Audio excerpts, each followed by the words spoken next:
لیکن بڑا lead role انہوں نے پلے کیا پاکستان کے لیے، پاکستان کی امیج کے لیے، پاکستان کی اس امیج کے لیے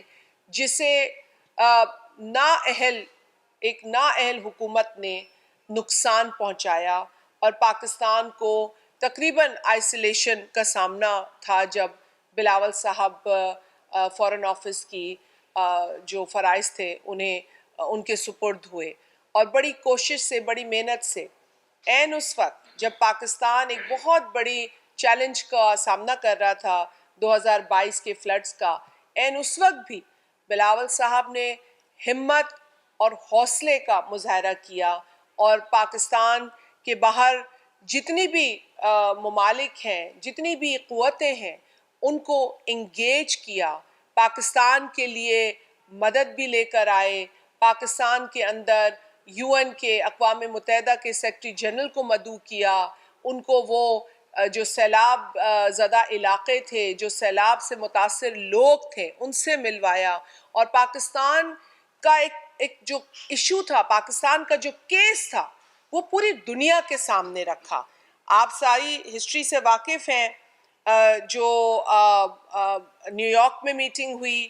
جہاں بلاول صاحب نے جسے چیئر کیا، اور اس میٹنگ کے اندر وہ G77 پلس چائنا جو ایک میٹنگ کے اندر انہوں نے انشور کیا کہ لاس اینڈ ڈیمیج فنڈ کا قیام ہو، جس کو پھر ہم نے دیکھا کہ جو مصر میں کاپ ہوا وہاں پر اس کو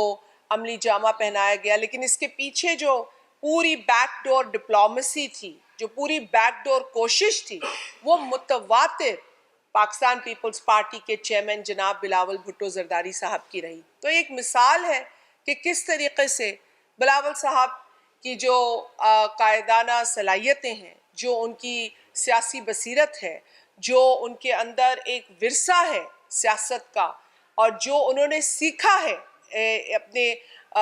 جو مینٹورز ہیں سیاست میں، ان کی والدہ ہیں، ان کے والد ہیں، جو ریکنسیلیشن اور ڈائیلاگ کا عمل ہے، انہوں نے اپنے فارن آفس میں بھی اس کو جاری رکھا، اور جس سے کہ پاکستان کو بہت فائدہ ہوا۔ آج کے معاملات پر بھی انہیں تشویش ہے، وہ بے شک حکومت میں ہے نہیں، حکومت میں ان کی شراکت نہیں ہے، وفاقی کابینہ میں پیپلز پارٹی نہیں ہے، بلاول بھٹو نہیں ہے، لیکن بلاول بھٹو پاکستان کے مسائل کو لے کر پریشان ضرور ہیں، کیونکہ وہ عوام کے نمائندے ہیں، اور انہوں نے برملا کہا، آپ نے سب نے سنا اس تقریر میں، انہوں نے کہا کہ ہم نہ فارم 47 والے ہیں اور نہ ہم سلیکٹڈ ہیں، ہم عوام کے نمائندے ہیں، عوام نے ہم پر ذمہ داری رکھی ہے اپنے مسائل کے حل کے حوالے سے۔ اگر بلاول صاحب آج وفاقی حکومت کو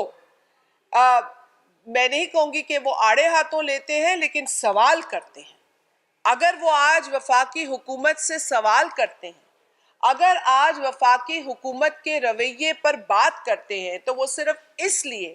کہ انہیں عوام کے مسائل سے غرض ہے، ان کا واسطہ پاکستان کے ووٹرز سے ہے، پاکستان کی عوام سے ہے، پیپلز پارٹی کے جالوں سے ہے۔ وہ یہی کہہ رہے تھے جلسے میں کہ کیا کہیں جا کے عوام سے، جب وہ ہم سے پوچھتے ہیں کہ معاشی اعتبار سے نمبرز تو اچھے نظر آ رہے ہیں، لیکن اس کا اثر ہم پر کیوں نہیں پڑ رہا؟ جب ہم سے ایگریکلچر طبقے سے، زراعت کے طبقے سے تعلق رکھنے والے لوگ پوچھتے ہیں کہ ہمارے لیے وفاقی سطح پر پالیسیز کیوں نہیں بنائی جاتی، ہمارے لیے آسانیاں کیوں نہیں پیدا کی جا رہی، کیوں 45% ٹیکس کی خبریں جو ہیں وہ ہم سن رہے ہیں،